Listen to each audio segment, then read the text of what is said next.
एक साल कबल हवलदार शाहिद इकबाल यूसुफजई ने टांग में दुश्मनों से मुकाबले में जामे शहादत नोश किया। उस वक्त हमारे नुमाइंदे शाहिद जमील शहीद के घर पे मौजूद हैं, उनसे मजीद जानते हैं।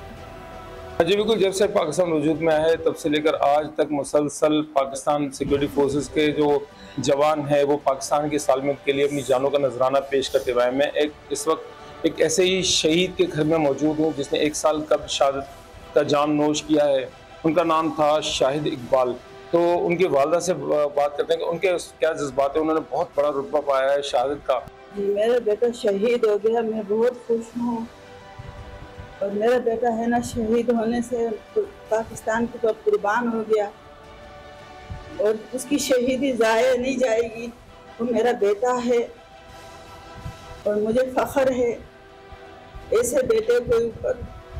जी बिल्कुल, शहीद शाहिद इकबाल जब शहादत का रुतबा पाया उन्होंने, तो उस वक्त उनका सबसे छोटा बेटा जो था वो 1 साल का था। उस बच्चे को ये मालूम नहीं था कि उनके वालिद जो है वो इतना बड़ा रुतबा पाकर इस दुनिया से जा रहे हैं, लेकिन जब वो बड़ा होगा तो उसे एहसास जरूर होगा कि उसके वालिद उसके सर पर नहीं है। सब्सक्राइब करें और बेल दबाएं ताकि कोई खबर रह न जाए।